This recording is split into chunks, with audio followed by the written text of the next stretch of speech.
So today's subject is project management number 3, and today we'll be dealing with the general projects around here, house, cars, and even Masjid. But the general projects that we have for the Masjid.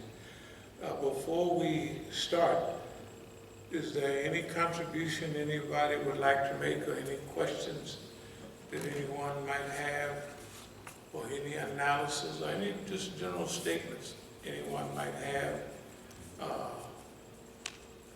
We'd asked a few days ago, did everyone try to prepare something? And I know this is kind of not the time that we had planned it, but if there's anything, anybody that would like to contribute, or questions that they would like for me to answer, I'd be happy to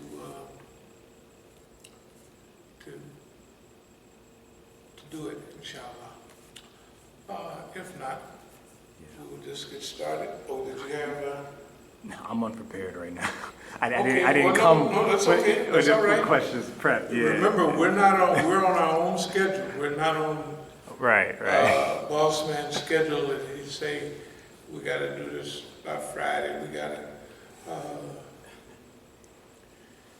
And that type of schedule, it has a lot to do with contentment and tranquility and relaxation. But there's another side. The other side is that we're under attack like all our other allies. Right. In Lebanon, somebody just blew up the whole area, and they got all kind of help ships there, but they happen to be from the Dutch Navy, from the British Navy, from the French Navy. You know, they just happen to, well, where's all your civilian help ships, right? Why you got all them Navy vessels there? In other words, and they just gave a verdict today from 15 years ago that Hariri, the prime minister at that time, who was a Christian, was blown up and 21 other people were killed. But they just, the court in The Hague, wherever it was, just said that no, Syria was not involved, Hezbollah was not involved, there's no direct connection. And then one person that might have been part of Hezbollah, most of the people were cleared, which they didn't have in prison anyway. And the one that they did say might have had something to do with, he wasn't in no prison, and he was being tried in absentia. Our brothers in Yemen are being assaulted, and it's just not even, it's not comprehensible, because things that they have there are like cholera and what have you, and now this up-to-date coronavirus, plus bombings, plus hospitals, schools, all facilities, pumping facilities for water. Remember, Yemen is a desert. So if you don't have those pumping facilities and all that working, you're just about dry as a bone. And all of that is all right. That's all right, because there's allies of the U.S. In fact, I wonder where they get all the weapons from the United States and from Britain, of course. There's a big fitna going on with China.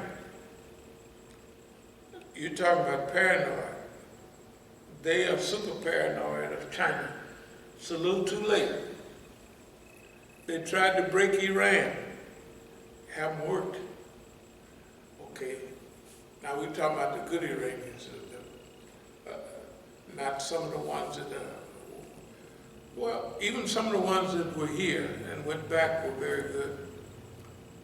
Some of them, like you might have seen some of them around from time to time, they go back to Iran, they get on TV, they do whatever, and then they don't even mention us again, not to the They were inviting us every day down to Texas to do programs on Malcolm X and on the, I mean, this is recently. And they go back home, and that was the end of their assignment. One of them I even took to the little town where I was born to do, you know, the background stuff. And just jump on the plane and head on out. It's all right for us. As we said, by not having a day-to-day, I mean a minute-to-minute goal, in one way it helps you relax and take it easy. But in another way, as we move into a different arena or elevate up to a higher level, we have to be, well, when I say goal-orientated, we've been goal-orientated from day one. Like you saw all the paperwork from the other day. We've been goal-orientated from day one. In fact, the good thing about what we went through the other day, most of it was from 1979, 1980, or March 23rd, 1980. That's when we opened the Masjid in Oakland. And that come out of the you could see the organizational, structural background from that literature. That comes from the period of, let's call it design time in penitentiary. I voluntarily put myself in jail, maybe for a year or two, year and a half, then they brought me back for another year and a half later. But it didn't make a difference, it's all fine. I call that period wandering in the wilderness, but it was not wandering. Other people were wandering, trying to figure out what to do. I was sitting there just like now, going to the library, pulling books out and studying, talking to the people who was in jail then, you know, movement people. How did y'all get, how was your arrest, how did it go? That started technically in Leavenworth, or McNeil Island, years earlier. But all of that time was design time. That was not wasted time. That was wonderful time. It might have been just like out here, because I wasn't in jail hoping I could go home tomorrow. I was in there because I knew what I was doing. I was there for it. I was there to get things straight. From Nafs Samara, that stage was Nafs Lawama, when you become conscious. Nafs Mutmainna is satisfied soul, but remember at that stage, which was over 40 years ago, when you become conscious, that's exactly what happened. Becoming conscious don't mean that you're gonna win every fight, you know what I mean? You struggling with, you know, our friend the shaitan, or their friend. And you don't win every, you know, you don't win every fight. Sometimes, because you're conscious and you gotta struggle with right and wrong. That's the human level. This is the human level. And so, if you know yourself, you say, boss man, you can put me back in jail. Now, people are not gonna do that. They'll put them in jail for some other way or some other, they'll cause themselves some problem. You know what I mean? That they'll wind up in jail, they'll lose their home. That's not what this was. That was design time, specific time. And when I came out with all of that stuff exactly in order, what we're gonna do. All the lectures are prepared, everything is ready to go. And we just hit the ground running. Now, during this period of time, and today's lecture deals with project management. Okay, project management is good, and that's the thing that project management, you have a goal, you have the things that you want to do, but usually there's a time limit in that. And we're moving into that time limit. Now, time limit produce a little, if you're not on schedule, you're a little, tensed up. But that's good for you. The other stage was good. During the stage of tussling with boss man doing this, boss man, and being totally contented. I mean, that's wonderful. But if you are right in the middle of all of this, if all of our friends are being assaulted, if all governmental officers are under the gun of the system, if we're under the gun of the system ourselves, and been under the gun, it's clear. Okay, now during this period of management, there are certain things that we want to do, and we should have time limits on this time. We want to do this in a certain amount of time. It ain't nobody's business what the time limit is. And then we evolve into it. But this is not like cognitive dissonance. That's two different ideas at the same time. But this is setting goals. Until you complete that goal, you're not super contented. Of course, you're contented because you're doing Allah's work. That don't leave. But what I'm talking about is you disturb your own organization, your own being by accountability. There's self-accountability. That I'm accountable to myself. We're accountable to the movement. We're accountable to the organization. Some of the things during this period is you could call it confrontation. We will confront and discuss eventually with everybody basically everything. Like I said, some of my friends in California, when I go back, I'll just say, hey man, what does this mean? What did that mean? And what did you mean by this? What did you mean by that? And then I'll tell them too, something that they're my age and older. Some are just a pinch younger. But they full grown, so they've done many things in life, and they still overly respect the system. I have to convince them. One of my friends is a boxer. He was saying a few years ago, you got to be careful about taking too many headshots. You know what I mean?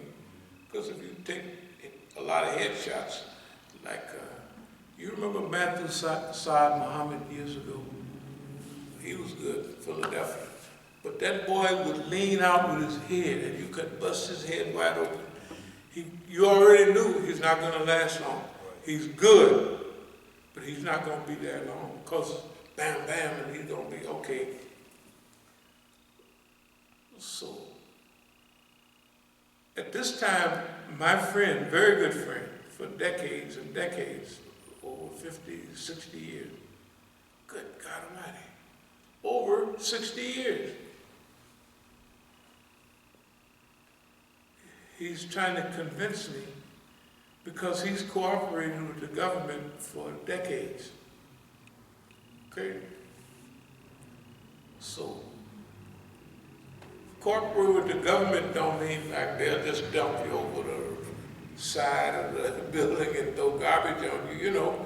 But they respect the government. And they don't think the government can lose. You know, they don't think that. They don't believe that. They don't believe that. That's their business. So, man, you might be taking too many headshots. And I have to explain to them, this is psychological guerrilla warfare.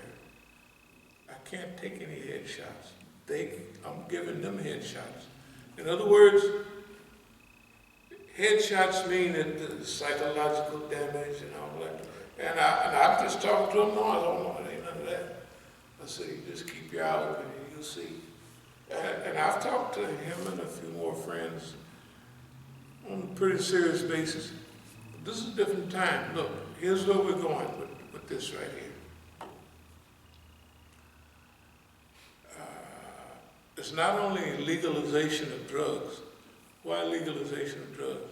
Because from the day one, drugs have been used as a probable cause to invade our community, to take laws away, to do all of that. That's what, and definitely destroyed the black community. We gave the number, and this is a kind of a across-the-board number, all the books and literature and the historical accounts, legal, it talks about 80% of the crime is either drug-related, you know, either drugs or drug-related, which is basically true. You can see it. Back in the old days, they didn't have that many penitentiaries or many, because there was nothing that many people could do to go to jail. They didn't need that many judges. They didn't need that many prisons. They didn't need those many things. So what they did was, when they started the assault with drugs on our community, I was in the front seat right there. 1966, I was right there. Okay, those people are the ones that turned me on to drugs, dealing for the community. It just started with marijuana. It was no big deal, just nice and everything. But I was a natural businessman. So I evolved. And if you start off selling toothpaste, you know, when you get into soap and all that, you take it over because you've already got the game, you know, the structure, the organization. And so now you want to be into smelling salts and all that, you just take that over too. That's the way it was with marijuana, with crystal meth, well, just a little bit of here and there, and other things, cocaine. You get big, you get the structure, you get the organization, and you get the ability. Okay, at the same time, we carried everybody along with us. And not only that, but we brought a whole crew of people that became wealthy too. This is what East Oakland Enterprises was about. But the beautiful thing about that was money circulated in the black community. And that's what built Oakland up, Oakland. You could hear almost why is Oakland such a small town? And hell, everything even the Kamala Harris is from Oakland.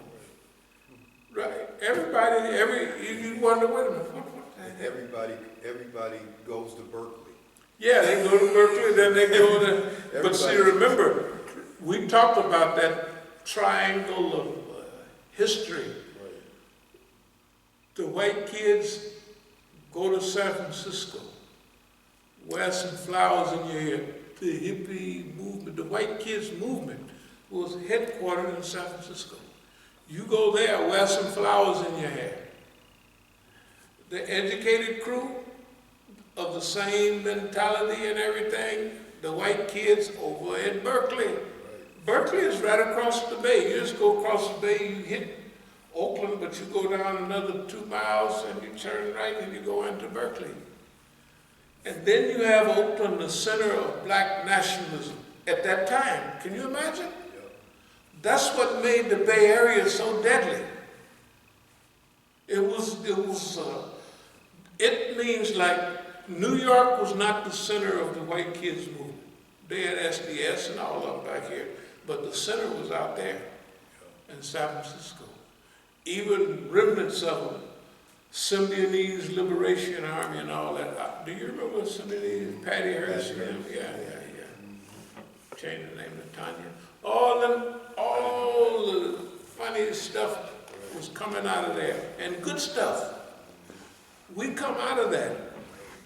Not only we come out of that, but remember, I don't care what color they are, whether it's the white kids, whether it's the Negroes, whoever it is, they didn't all retire. All of them people are retired from all over America. Now imagine here we are, then inherited all of that and then sat down and put it together and then this evolution, this psychoevolution or psychological evolution is big because the war, when they hit us with everything. Physical attacks, psychological attacks, writing letters to different guys, people getting in the movement, talking about soul brother. You can tell the letters, yeah, soul brother, so and so and all that. And then it's a miracle. I don't care what nobody thinks. I know we're a miracle. And not to be mad and to evolve. About 10 years ago, we was talking about Mandelaism. But we didn't evolve above Mandelaism. And he was peace and love, after all the white folks that did to them. We didn't evolve above that. Just like evolving above King and above Malcolm, it's time, it's contact. None of those people had the time to make all those contacts. And none of the people had the time to evolve where they involved over decade after decade after decade with governmental people, NGOs, non-governmental organizations, political parties, and you see how they all come, how they all go, and where did they come from in the first place. After a while, you get a lot give you a certain insight. So this psychological evolution was big. Why? Because the government used psychological, warfare on all of us. And nobody survived it. Okay, it's easy for me to talk now. If this was back in those days, I was doing pretty good, but I was juiced up like everybody else. When the white man would come by and I got a house full of dope, I'd get paranoid, like I'm supposed to, right? And I have, when I'm in South America, they used to, when they want to get rid of you, it's time to move to another city or something, they start doing stuff. So on my daily walks up in the hills, man, it was so peaceful.